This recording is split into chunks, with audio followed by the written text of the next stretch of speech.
Salam əziz şagirdlər və valideynlər, Parlaq Beyin kanalıma xoş gəlmisiniz. Bugünkü videomuz 7-ci sinif riyaziyyat dərsliyindən proqnozlaşdırma mövzusudur. Gəlin baxaq görək proqnoz nə deməkdir və biz hadisələri necə proqnozlaşdıra bilərik. Deyir, insanlar hər sahədə gələcək işlərini planlaşdırmaq üçün hadisələri diqqətlə izləyir və müəyyən nəticələr əldə edirlər. Bu və digər hadisələrin gələcəkdə baş verməsini təxmin edilməsi vacib məsələdir və hər dövrdə insanların diqqətini cəlb etmişdir. Proqnoz hər hansı hadisənin gələcək vəziyyəti haqqında verilmiş fərziyyədir. Proqnoz sözü Yunan dilində pro irəli, gnosis bilik sözlərinin birləşməsindən prognosis sözündən götürülüb. Yəni əvvəlcədən görmə mənasını verir. Deməli, proqnoz nə oldu? Hər hansı bir hadisənin gələcək vəziyyəti haqqında bir məlumat, yəni proqnozlaşdırırıq bir məlumat verə bilməkdir. Proqnoz deməli Yunan sözü oldur. Prognosis sözündən götürülüb, yəni əvvəlcədən görmək mənası verir. Proqnozlaşdırma elmi nə deməkdir uşaqlar? Proqnozlaşdırma elmi metodları əsasında məlumatın emalı və proqnozu əldə edilməsi prosesidir. Deməli, məlumatı əldə edirik, daha doğrusu məlumatı emal edirik və proqnozu əldə edirik. Proqnozun mütləq həyata keçəcəyini söyləmək mümkün olmasa da, proqnozlaşdırma insan fəaliyyətinin planlaşdırılmasına mühüm mərhələ hesab edilir.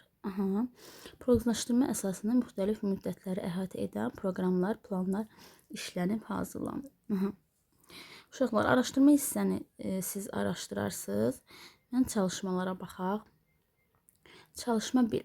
Deyir, cədvəldə şəkil 22. 2019-2022-ci illərdə bəzi ölkələrdən Türkiyəyə gedən adamların sayı verilmişdir. Cədvəlləri verilən sütunlu diaqramlarla təsvir edin. Gəlin birinci təsvir eləyək. A variant deyir, diaqrama əsas hansı fikirləri söyləmək və ya hansı proqnozları vermək olar. Yaxşı, gəlin birinci təsvir edək. İndi mən buradan bir qrafik çəkmək istəyirəm.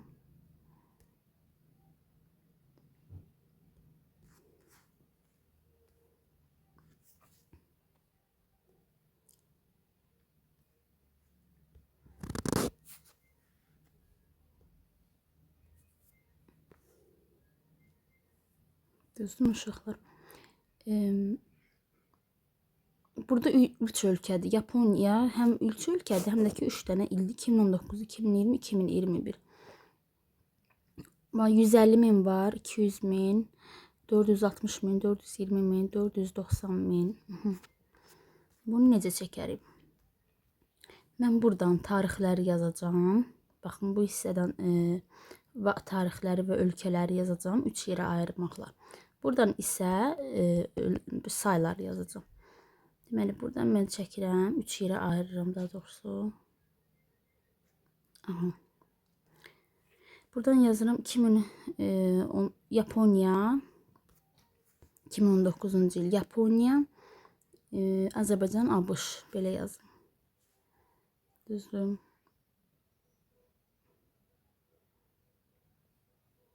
Uşaqlar, mən cədvəli belə qurdum. Baxarsınız. Deməli, 2019, 2020, 2021. Yaponiyanı bənövşəyi xətlə qeyd elədim. Baxın, Yaponiya. Görürsünüz, bu oldu Yaponiya. Yaponiyada verib 2019-cu ildə 150 min. Sonra 2019-cu Azərbaycan verib 460 min. Və 2019-da ABŞ verib 680 min. Yəni, Türkiyəyə bu ölkələrdən bu qədər adam gəlibdir. 2020 və 2021 və həmçinin belə qeyd elədim. Siz də nə edəcəksiniz? Belə bir diaqram çəkəcəksiniz, sütunlu diaqram və biz bir neçə sütunu olan diaqrama biz deyirik histoqram. Və burada sayıları qeyd edəcəksiniz. 150 min, 200 min, 420 min, 460 min, 490 min, sonra 640 min, 650 min, 680 min. Bunları qeyd elədiniz qəşəng. Sonra Yaponiya, Azərbaycan, ABŞ və bunları hər birini fərqli qələmlərlə. Məsələn, Yaponiyanı qeyd edirsiniz, tutaq ki, yəni nə qələm varsa da əlinizin altı, mavi, göy, daha doğrusu bənövşəyi, nə bilim qara, nə qələm varsa qırmızı. Yəni hər ölkəni bir qələmlə qeyd edirsiniz ki, sizə rahat olsun onu seçmək. Aha. Deməli, Yaponiya 2019-da oldu və bu illəri də deyək ki, yəni mən 2019-u ayrı, 20-ni ayrı, 21-i ayrı qeyd elədim. Və hər birini həmin saya əsasən qeyd elədim. Baxın, bu saylara əsasən. Və belə qırıq-qırıq xəttlər də mən çəkə bilərəm. Baxın, belə də eləyə bilərəm ki, rahat olsun sizə.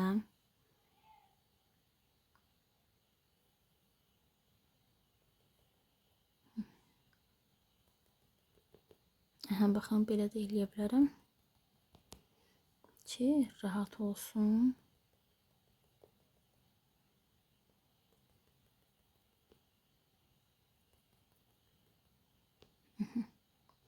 Gördünüz, hər birini xəttlərlə baxın belə qeyd edə bilərsiniz.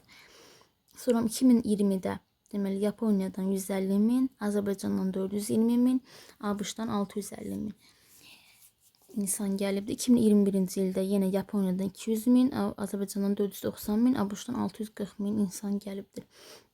İndi bunu qeyd elədi. Diaqrama əsasən hansı fikirləri söyləmək olar? Baxaq diaqrama uşaqlar. Deməli, Yaponiyanın bənövşəyi xəttinə qeyd eləmişdik. Bənövşəyi də deməli 2019-cu ildə 150 min, 2020-ci ildə yenə 150 min, 2021-ci il oldu 200 min. Deməli, növbəti illərdə görürsünüz burada artır, getdikcə stabil qalıb, sonra artıb. Yəni növbəti ildə 2022-ci ildə bu rəqəm stabil qala bilər. Yəni 200 min də ola bilər və yaxud da ki arta da bilər. Tutaq ki artırıram 250 min də ola bilər.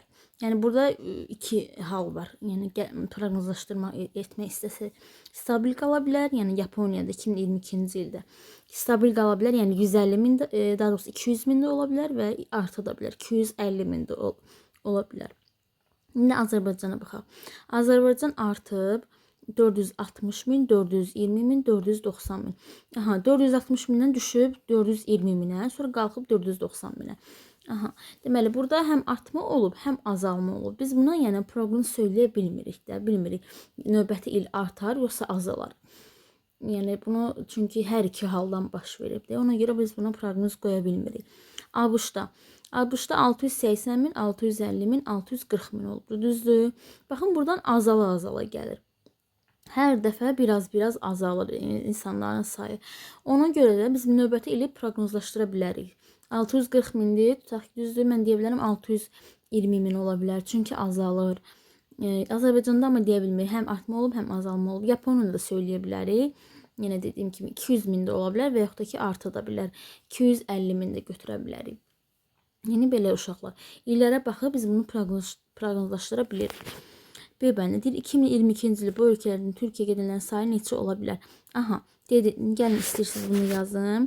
Yaponiyada mən artırıram, yəni 200, görürsünüz, belə deyim, 50 min, 50 min artır. Mən burada yazıram 250 min. Azərbaycanda deyə bilmirik, çünki həm artma olub, həm azalma olub. İndi biz bunun növbətini bilmirik də, yəni azalma da ola bilər, artma da ola bilər. Bunu proqnozlaşdıra bilmirik. Tutaq ki, mən bir rəqəm deyirəm.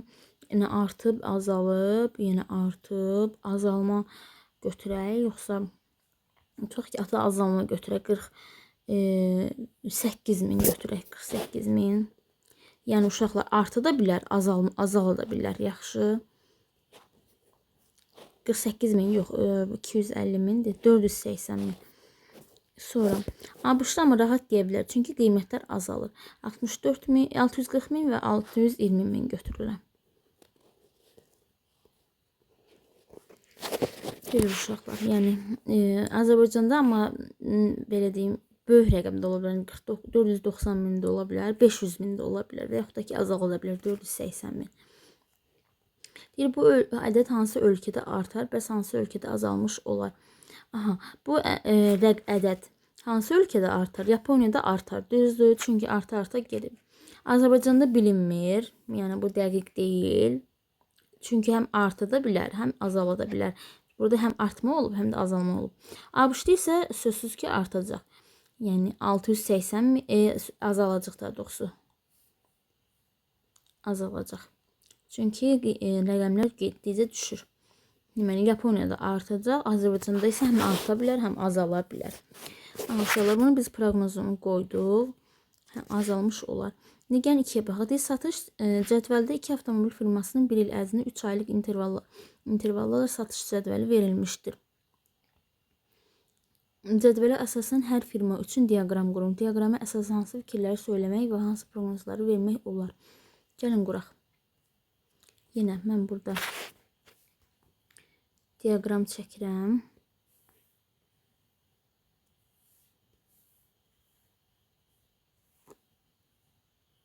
Uşaqlar, cədvəli qurdum. Deməli, baxın, bu üstündə mən yazıram sayıları, yəni ki, rəqəmləri. Düzdür, bu sütunda isə aylar qeyd edim. 1, 3-cü ay, 4, 6-cı ay, 7, 9-cu ay, 10, 12-ci ay. Uşaqlar, mavi rəngdə qeyd elədiyim birinci firmadır. Sonra yaşıl kimi rəngdə qeyd elədiyim ikinci firmadır. Yaxşı, deməli, mən bunu belə qeyd elədim. Gəlin, baxaq. Deyir, cədvələ əsas, diaqrama əsasən hansı fikirləri söyləmək və hansı proqnozları vermək olar? Deməli, birinci firma 12, 10, 6, 13. İkinci firma 7, 10, 10, 13. Birinci firma. Deməli, 1, 3-cü ayda 12 maşın satıb. İkinci firma 1, 3-cü ayda 7 maşın satıbdır. Yəni birinci firma ikinci firmadan daha çox, yəni ilk aylarda daha çox maşın satıbdır. Sonra 4-6-cı aylarda isə hər ikisi eyni sayda maşın satıbdır. Amma ki, birinci firmanın maşın satışı azalıb, ikinci firmanın maşın satışı artıbdır. Çünki 7-dən 10-a artıb. Sonra 7-9-cu aylarda yenə birinci firmanın maşın satışı azalıbdır. İkinci firmanın maşın satışı isə stabil qalıbdır. Amma bir-birlərinə nisbətən ikinci firma həmin ayda, yəni 7-9-cu aylarda daha çox maşın satıb. 10-12-ci ayda, yəni birinci firmanın maşın satışı artıbdır kəskin, yəni 6-dan 13-ə qalxıbdır. İkinci firmada isə 10-dan 13-ə qalxıbdır. Yəni bu da artıbdır. Deməli, birinci oldu, 1-3-də oldu artma, düzdür. 1-də 3-də, yəni birinci firma ikincidən belə dedik ki, yəni çox satıb. 4-6-cı aylarda hər ikisi eyni. 7-9-cu aylarda birinci firma ikincidən az maşın satıbdır. 10-12-ci aylarda isə birinci firma ikinci firmadan, daha doğrusu ikisi də eyni sayda maşın satıbdır. Bunu dedik və hansı proqnozları vermək olar? Uşaqlar, növbəti ildə, yəni bir il ərzində bunu verdik 12-ci aylar ərzində, düzdür. Növbəti yeni il ərzində, yəni bu belə də qalacaq. Gəlin bunu saylarına baxaq. Görə cəmi nə qədər eləyir? 12, 10, 22, 6, 28, üstə gəl 13, eləyəcək 41. İkinci firma 7, 10, 10, 27, 13, 40. Deməli, birinci firma 41 maşın satıbdır bir il ərzində. İkinci firma 40 maşın satıbdır. İndi mən bunu növbəti ildə necə proqnoz verə bilərəm? Yəni, növbəti ildə, yeni ildə, ilk 1-3 ay ərzində yenə, çünki baxırıq ki, birinci firma bir dənə maşın çox satıbdır. Yəni, birinci firma, yəni ikinci firmaya nisbətən daha çox maşın satır. Çünki, yəni proqnoza baxanda, əvvəlki bir il ərzində baxanda, yəni bu diaqnozu vermək olur. Deməli, növbəti illər ərzində birinci firma yenə də daha çox maşın satacaqdır. Bunu bildiniz yəqin ki, uşaqlar başa düşdünüz. Koronavirus 3-cü tapşırığa baxaq. Covid-19 xəstəsi olan Fatimənin və Nəzrinin bir gün ərzində bədən temperaturlarını göstərən qrafiklər verilmiş. Qrafiklərə əsasən bu xəstələrin eyni saatda olan bədən temperaturlarını araşdırın və növbəti saat üçün hansı proqnozları verməyin mümkünlüyünü söyləyin. Gəlin baxaq. Nərgiz və Fatimə. Nəzrin, daha doğrusu Nəzrin. Gəlin Nəzrin temperaturuna baxaq. Nəzrin temperaturu 37 olub. Saat 7-də 37 dərəcə olub. Sonra 11-də yenə 37 dərəcə olub. 4 saat sonra 15:00-da olub 38. Qalxıbdır. Yavaş-yavaş qalxır. Sonra 19:00-da yenə olub 38 yarım. 38-dən qalxıb 38 yarıma. Sonra 11-də olubdur 39 yarım. Sonra gecə 3-də isə düşübdür qızdırması. Görürsüz, kəskin düşübdür. Olub 37. Aha. Bu multi nəzrin 37. İndi əgər temperatur düşübsə 37-yə. 37 yəni normal bədən hərarətidir də. Düşübsə, mən də bunun ilə belə, yəni bu temperaturu stabil saxlayacaqdır. Çünki də bunun qalxma deyim, yəni birdən-birə yenə qalxası belə deyim də, yəni sağaldığını göstərir. Eğer 37'ye düşübsə temperatur yüksək 39'dan 37'ye düşübsə, bu nəzrin artıq sağaldığını göstərir. Yəni növbəti günlərdə də bu hərarət 37'də olacaqdır. Yəni bu proqnozu vermək olar. İndi isə gəlin Fatiməyə baxaq. Fatimə 37.1-dən düşüb 36 yarıma. Aha, yəni normaldır. Sonra düşüb 36'ya. Amma burada 36 düşübsə bu bədən hərarətinin daha aşağı temperaturda olduğunu deyə bilərik. Sonra 19:00-dan deməli qalxıb 37-yə, 23:00-da 37-dən qalxıb 38 yarıma. Görürsüz temperatur yavaş-yavaş qalxır. Sonra 23:00-da qalxdı 38 yarıma. Bu neçədir? Gecə 3-də isə düşüb 37 yarıma. İndi uşaqlar, yenə deyirəm, 38-dən 37-yə düşürsə 37 yarıma, deməli növbəti saatlarda, növbəti günlərdə bu temperatur daha da 37-yə, 36-ya gələcəkdir. Çünki baxın, əvvəlki saatlarda görürsüz verib bizə 7-də olubdu 37.1, sonra düşübdür 36 yarıma. Yəni növbəti saatlarda bu düşəcəkdir 37-yə, 36 yarıma və s.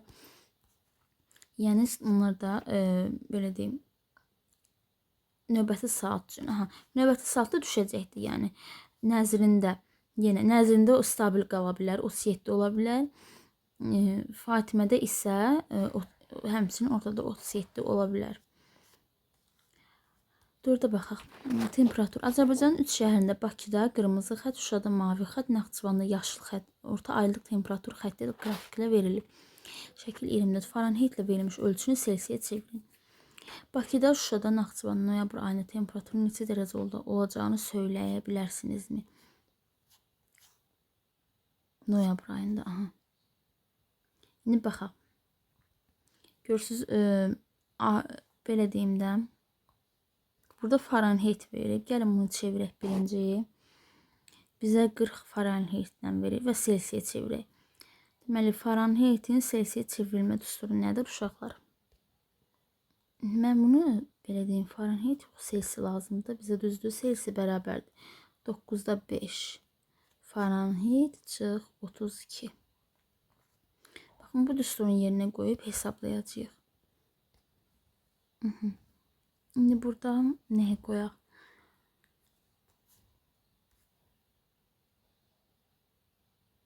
Selsiyə çevir. Baxın, 100 Farenheit veribdir. Maksimum 100'dür. 100'ü qoyaq buraya. 100 çıx 32.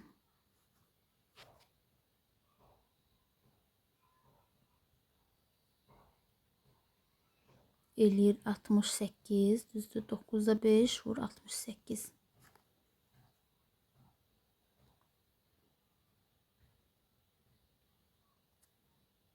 Deməli, mən bunları belə deyim, hamısını Farenheitdən çevirdim Selsiyə verilən qiymətləri. Baxın, fevral ayında mən 31 dərəcə götürdüm təxminən, daha doğrusu 35 dərəcə, 35 Farenheit və həmin verilən buradan Farenheitlərin hamısını Selsiyə. Baxın, bu düsturda yerinə qoyub Selsiyə çevirdim.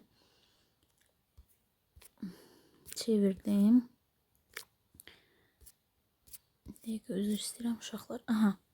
Hamısını çevirdim. Deməli, Bakı şəhəri üçün, Şuşa, Naxçıvan, fevral, aprel, iyun, avqust, oktyabr ayları üçün çevirdim hamısını. Düzdür. İndi burada nədir? Bakıda, Şuşada, Naxçıvanda, noyabr ayında, noyabr ayında temperatur neçə dərəcə olduğunu söyləyə bilərsiniz. Mən burada hamısını çevirdim. Düzdür. Gəlin bir dənə oxuyaq. Bakı fevral ayı üçün 7,7 Selsi, aprel ayı üçün 17,7 Selsi, iyun ayı üçün 35 Selsi, avqust ayı üçün 31,6 Selsi, oktyabr ayı üçün 21,1 Selsi. Noyabr ayı üçün necə təxmin eləyə bilərik? Baxaq 7,7 görürsüz fevral, aprel hava isindi, iyunda daha isti oldu. İyundan etibarən görürsüz 31,6, 21,1 getdikcə düşür. Yəni noyabrda daha sərin keçir hava. Noyabrda tutaq götürək 18 dərəcə Selsi. 18, 15 götürək lap. Çünki hava sərin olur noyabrda, soyuq olur daha doğrusu. 15 dərəcə Selsi. Sonra Şuşada baxaq. 4,4, 17,7 iyunda olub 30 Selsi. Avqustda 25, oktyabrda, avqust, oktyabr görürsünüz, iyundan etibarən hər birində hava temperaturu düşür. 30, 25, 15, noyabrda götürək 10 dərəcə Selsi.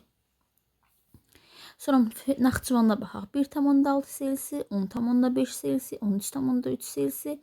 İyunda qalxır, avqustda daha isti olur, 18,3 Selsi. Oktyabrda düşür, 8,8 Selsi.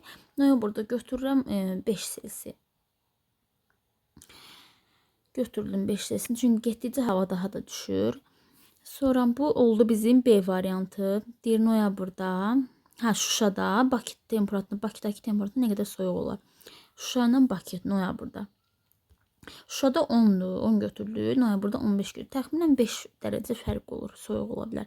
5 Selsi. Sonra, bəs dekabr ayında Naxçıvan və Bakıdakı temperaturlar arasında fərq neçə olar? Gəlin baxaq. Dekabrını da özümüz təyin eləyək. Dekabrda Bakıda götürürəm 10 dərəcə Selsi, çünki düşür. Sonra Şuşada götürürəm 5 dərəcə Selsi. Və Naxçıvanda götürürəm, tutaq ki, 1-2 dərəcə Selsi var. Düzdür? Naxçıvan və Bakı, deməli, Bakıda 10 dərəcə Selsi, Naxçıvanda 2 dərəcə Selsi. Bunların fərqi nə qədər eləyir uşaqlar? 10-2, 8 dərəcə Selsi. Təbii ki, siz orada başqa qiymətlər də verə bilərsiniz də. Yəni aşağı, daha soyuq qiymətlər, belə deyim, 2 olur, burada 1 ola bilər, 4 olur, 3 ola bilər. Burada 5 Selsi yeni 4, 3, 2, 1 yeni götürə bilərsiniz. 10 dərəcə yeni 5, 6, 7, 8. Baxın, istənilən qiyməti götürə bilərsiniz. Yerinə qoyduq. Bu da həmçinin təqribi qiymətlərdir uşaqlar, bunu deyim. Sonra D variantı deyir, yaşadığınız yerdə bu aylar üçün orta aylıq temperaturu araşdırın və növbəti ay üçün havanın neçə dərəcə olacağını təxmin edin. Bakı şəhəri üçün mən götürürəm. Orta aylıq temperatur, tutaq ki, bütün ayları toplayıram və bölürəm 12-yə. Yəni hər ay üçün. Sonra növbəti ay üçün havanın neçə dərəcə olacağını təxmin edin. Növbəti ay üçün də hava, yəni indi sentyabr ayıdır, düzdür? Sentyabrın sonları. Növbəti ayda, oktyabrda hava daha da aşağı olacaq. Yəni oktyabrdan aşağı götürün. Çünki getdikcə qış fəslinə doğru gedirik axı. Ona görə də siz götürürsünüz, tutaq ki, orta hava aylıq temperaturu və belə deyim, yəni növbəti ay üçün, noyabr ayı üçün. Tutaq ki, sentyabr ayında hava 25 dərəcə Selsi, 20 dərəcə Selsi keçir, düzdür? Oktyabrda isə daha aşağı ola bilər. 15, 20 arası, yəni 16, 17, 18, baxın belə temperaturlarda ola bilər. Və bunu təxmin elədik. Sonra siz əgər rayonlarda qalırsınızsa, rayonlarda havalar, yəni şəhərə belə deyim, dağlıq yerlərə yaxın rayonlarda havalar daha kəskin soyuq olur. Ona görə də bu qiymətlər daha da düşür aşağı, bu temperaturlar. 5-ciyə baxaq. İqtisadiyyat. Əhməd velosiped almaq üçün ona verilən həftəlik xərcin bir hissəsini yığır. Onun əvvəlcə 10 manatı vardı. Bu pula birinci həftə 3 manat, ikinci həftə 4 manat, üçüncü həftə 5 manat və s. hər həftə bu qayda ilə pul əlavə etdi. 10 həftə ərzində Əhmədin yığdığı vəsaitin sütunu diaqramında verilmişdi. Əhməd pulu hansı həftədə 2 dəfə artmış olar? 10 manatı var idi əvvəlcə. Düzdür, 2 dəfə artmış 20 manat eləyir. Görək hansı ayda 20 manat olur. Əvvəlcə 10 manat pulu var idi, düzdür? Deyir, Əhmədin pulu hansı həftədə 2 dəfə artmış olur. 2 dəfə artanda onu vururuq 2, 20 eləyir. Görək hansı həftədə 20 olur. Baxın, bu. Görürsünüz 20 həftədə. Deməli, bu 3-cü həftədə, 3 həftə tamamında 20 manat pulu olur. Burada yazıram 3 həftə. Sonra onun pulunun yerindən 2 dəfə hansı həftədə artmış olar? Yenidən 2 dəfə. Yəni 20-ni 2-yə vururuq 40 manat. Görə 40 manat hansı həftədə olur? 40 manat baxın 6-cı həftədə. Təxminən 6-dan biraz yuxarı. Yəni 6-cı həftəni keçir 40 manat, 41 manat belə deyim. Bu da 6-cı həftə. Əhmədin pulun növbəti 2 dəfə artması üçün hansı həftəyə təsadüf edər? Yenə 40 manat. 40 manatı 2-yə vururuq. Eləyir 80 manat. 80 manat görək hansı həftəyə təsadüf eləyər? 80 manat baxın 10-cu həftəyə təsadüf eləyir. Yəni 9, 10, 10-cu həftə görürsünüz. 80-dən yuxarı 86. Yəni 9-10 arası. Belə deyim. Çünki artıq 9-cu həftə tamamdır. 70-dən çox olur. 71 olur. Yəni bu bir həftə ərzində 9-10 həftə ərzində 9-cu və 10-cu həftələr arasında bunun 80 manat olma ehtimalı var. 9-10-cu həftə arası yaxşı. Çünki 10-cu həftə tamamında 80-dən çox olur. Ona görə mən 10-cu həftə yox 9-10 arası götürürəm. Yəqin ki başa sala bildim sizi. Sonra aldadıcı statistika tapşırıq 6. Şəkil 26 verilmiş 2 qrafik eyni məlumatı əks etdirir. Aha, burada nədir? İllər verir. 2018, 2019, 2020. Xərclənən məbləğ milyon. 50 milyon, 100 milyon, 150 milyon, 200 milyon, 250 milyon. Burada da yeni illər verildi. 2018, 2019, 2020. Xərclənən məbləğ milyon. Yenə 216, 18, 222, 24, 226 milyon, 228 milyon. Qrafikləri nəzər yetirdikdə sizdə hansı təsərrüfat yaranır? Hansı qrafikə görə 2020-ci ildə xərclər daha sürətli azalmış görünür? 2020-ci ildə xərclər daha da azalmış görünür. Baxın 2020-ci ildə mən qrafikin kəskin şəkildə azalmış, sürətlə azalmış bu qrafiki, ikinci qrafikə əsasən görürəm. Çünki 2019-cu 228 milyondur, 2020-ci ildə isə 2021 milyon təxminən, çünki arasındadır. 2021 milyon götürə bilərik.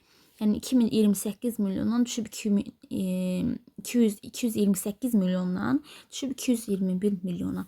Yəni ikinci qrafikə əsasən. Hansı qrafikə görə 2020-ci ildə xərclər daha sürətli, ikinci qrafikə əsasən. Bir dənə bu qrafikə baxaq. 2018-də hardasa 225 milyon xərclənib, 2019-da yenə biraz bir tık artıb, yəni 200 belə deyim 30 milyon tutaq ki götürək. Sonra 220-ci ildə isə 200-ə daha yaxın 210 milyon tutaq ki deyək ki məbləğlər xərclənib. Yəni birinci bir tık artıb bir il ərzində. Sonra isə yenə bir səviyyə azalıb 220-ci ildə. Bu qrafikə əsasən baxın 2018-də 227 milyon olubdu. 2019-cu ildə 228 milyon olub, yenə 1 milyon artıbdı. 2020-ci ildə isə 221 milyon, yəni 7 milyon azalıb. Baxın bu qrafikdə daha kəskin sürətlə azalma görülürdü. İkinci sual. Sizcə təsvirlərdəki fərq nədir? Eyni məlumatın təsvir olduğu halda nə üçün qrafiklər müxtəlif nəticələri gətirilir? Təsvir nədir? Yəni bu il ərzində, baxın birinci il, niyə burada belə deyim, belə sürət daha çox olur? Çünki burada arada intervallar çox götürülür. Yəni burada görürsünüz 50-100, 100-50-50 götürülür. Amma burada isə 2-2 götürülür. Ona görə də bir bu 50-lərlə yəni interval hara, 50 bölgü 50, hər bölgü arası 50. Bir də hər bölgü arası 2 hara. Ona görə də yəni bölgü arası məsafə çoxaldıqca həmin o xəttlər də var, o qrafikin xəttləri. Onlar da daha kəskin dəyişə bilir. Yox, əgər məsafə daha da yəni belə deyim az olanda xəttlərdə daha yəni belə deyim də xəttlərdə yəni azalma, həmin xəttlərdə arasında azalma, artma, yəni istiqamətləri daha zəif şəkildə olur. Təsvirlərdəki fərq, yəni xərclənən məbləğdir. Milyondan əks olunur. Fikirlərimi izah elədim. Yəni başa düşdünüzdə nə deməkdir?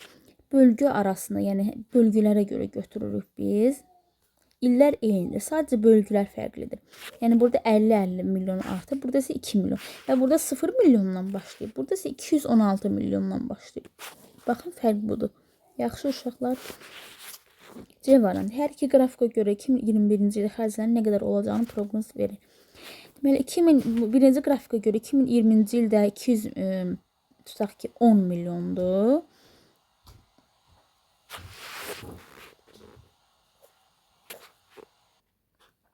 İndi 2021-ci il.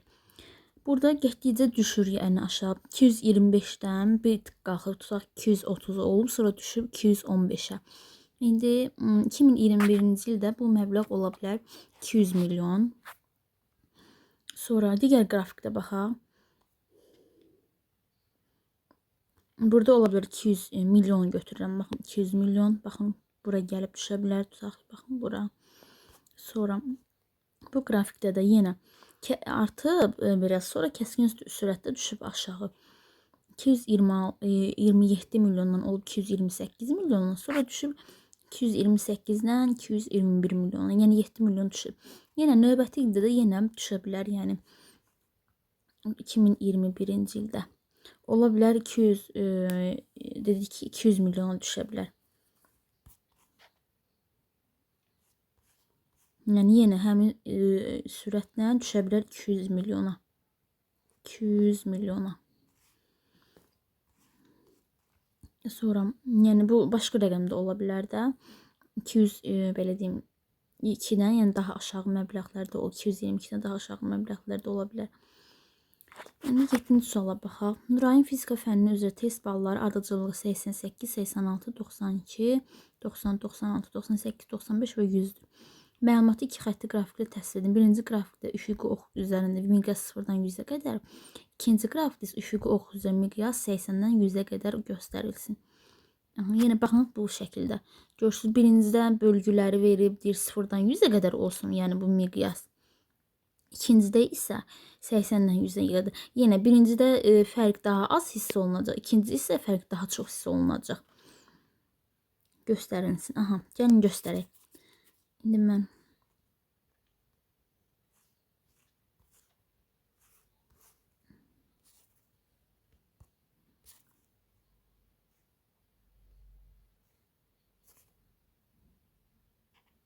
göstərdim, düzdür.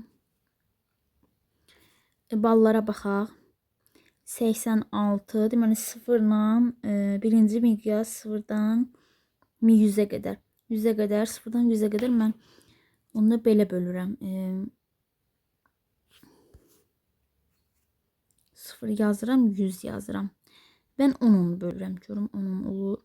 10, 20, 30, 40, 50, 60, 70, 80, 90 və 100.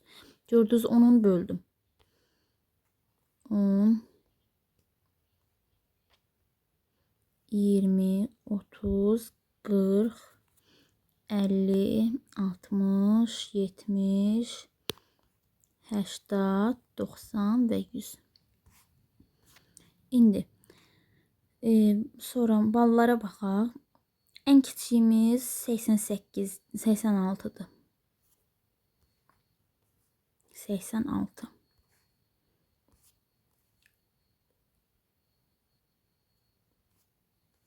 Birinci götürürəm 86'nı. Birinci balımız. Görə neçə sənə test bal? 1, 2, 3, 4, 5, 6, 7, 8. Bu aşağı hissəndə 8 yerə böləcəm. 1, 2, 3, 4, 5, 6, 7, 8.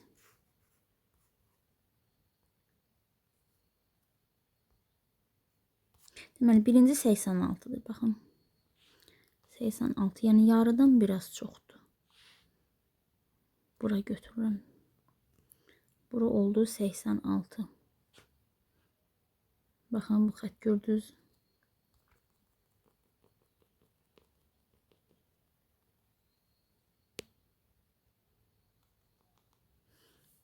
Mən buranı götürdüm 86. İstəyirəm oranı başqa qələmlə mavi eləyim.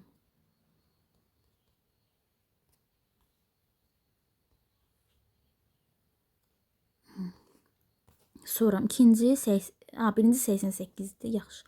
Onda 88 götürək. Yəni 90-a daha yaxın. Aha, bu oldu birinci. Sonra ikinci 86-dır. 86, yəni ondan biraz aşağı. Baxın, buranı götürə bilərəm. Sonra 92 yenə. Üçüncüdə daha yuxarı qalxır.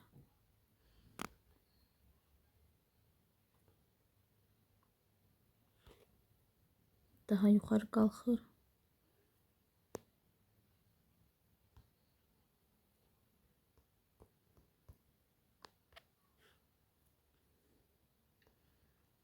Doksan iki götürdüm. Sonra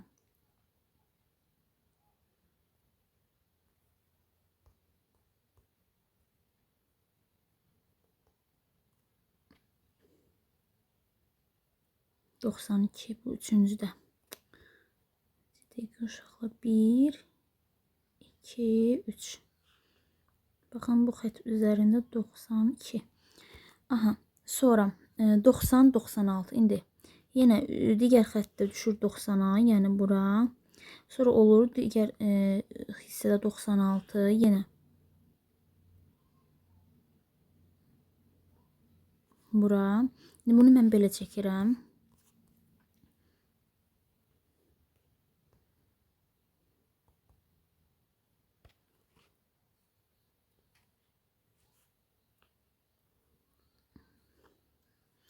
Doksan altı, sonra 98, 95, 100. Yine 98 biraz daha yukarı olacak. Şimdi ben bunu qalemlə belə yazım. 1, 2, 3, 4, 5, 6, 7, 8 dənə fən. Deməli 96.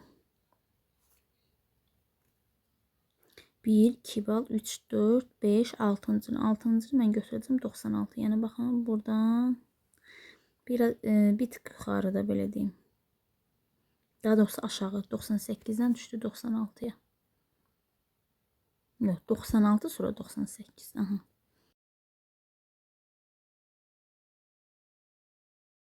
Yəni indi 95-ə baxaq.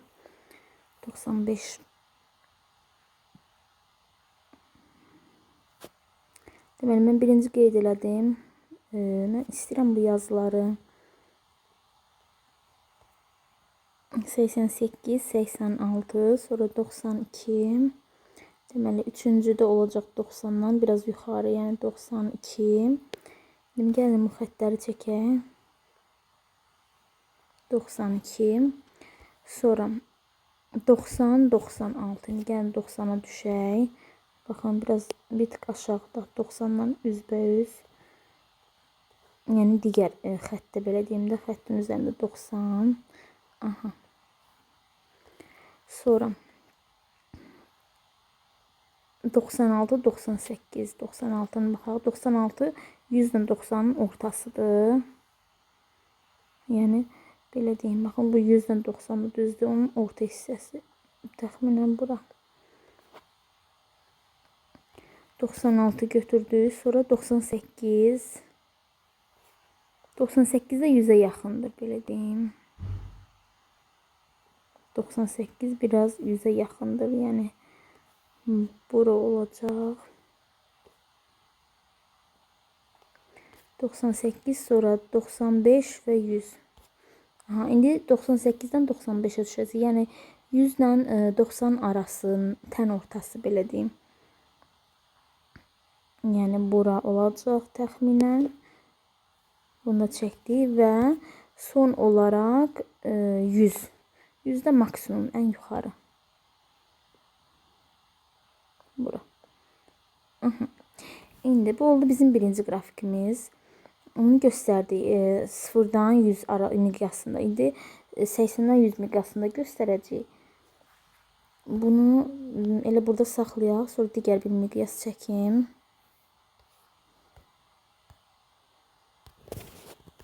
İndi 0, daha 80-100 arası. Gəlin çəkək uşaqlar.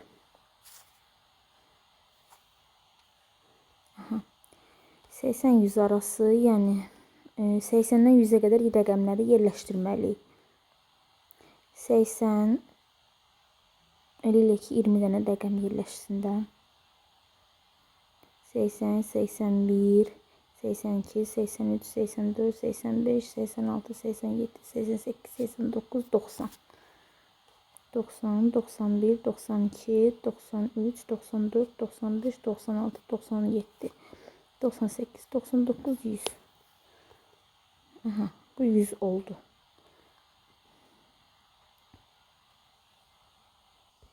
Mən qrafiki qurdum. Bu birinci imtahan, ikinci, üçüncü, dördüncü, beşinci, altıncı, yeddinci və 8-ci imtahan. Deməli, birinci imtahanda 88 bal yığıb. Yəni, baxın, burada olacaq. Belə qırıq xəttlərlə qeyd edirəm. Buradan. Sonra ikinci imtahanda 86 bal yığıb. Yəni, biraz düşüb aşağı. 2 bal. Baxın, burada olacaq.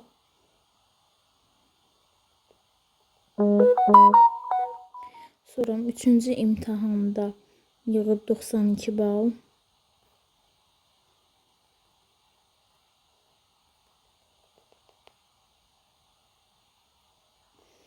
Birinci imtahan, ikinci imtahan, üçüncü imtahan, dördüncü imtahanda yığıb 90 bal. Yəni, baxın, bu aralıqda. Bu olacaq dördüncü imtahan. Beşinci imtahan olacaq 96 bal. 96, yəni qalxacaq yuxarı. Qrafikimiz bu olacaq burada. Bu oldu 96 bal. Növbəti 98 bal.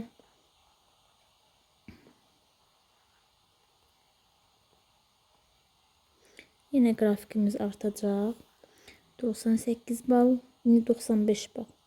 Növbəti imtahanda düşəcək aşağı 95 bala. Yəni bura.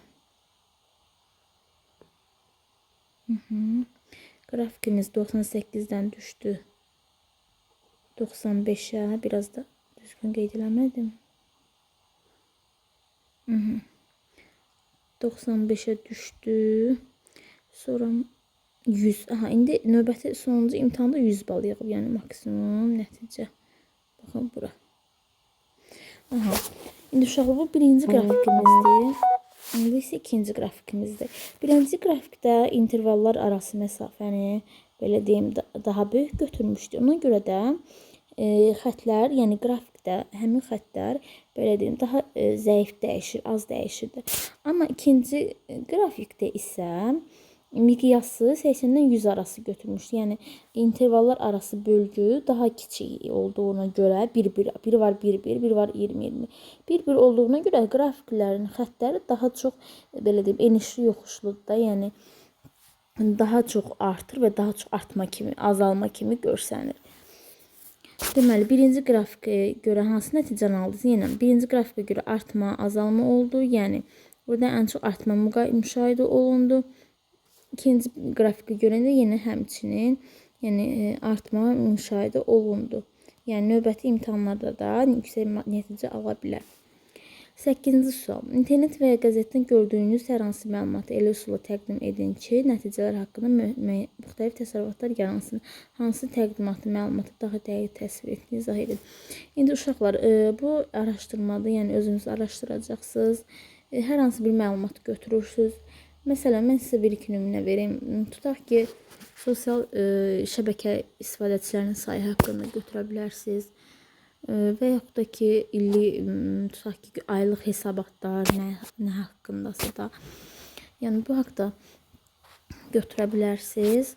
Bir-iki məlumat və onu iki üsulla təqdim edəcəksiniz. Birincində interval arası, bölgülər arası məsafəni kiçik götürəcəksiniz. Digərində isə biraz böyük götürəcəksiniz. Və 2 dənə qrafik quracaqsınız. Ona əsasən də fikirlərinizi yürüdə bilərsiniz, əziz uşaqlar. Bugünlük bu qədər. Videomu bəyəndisə şərh yazarsınız və kanala abunə olun ki, növbəti videolardan xəbərdar olasınız.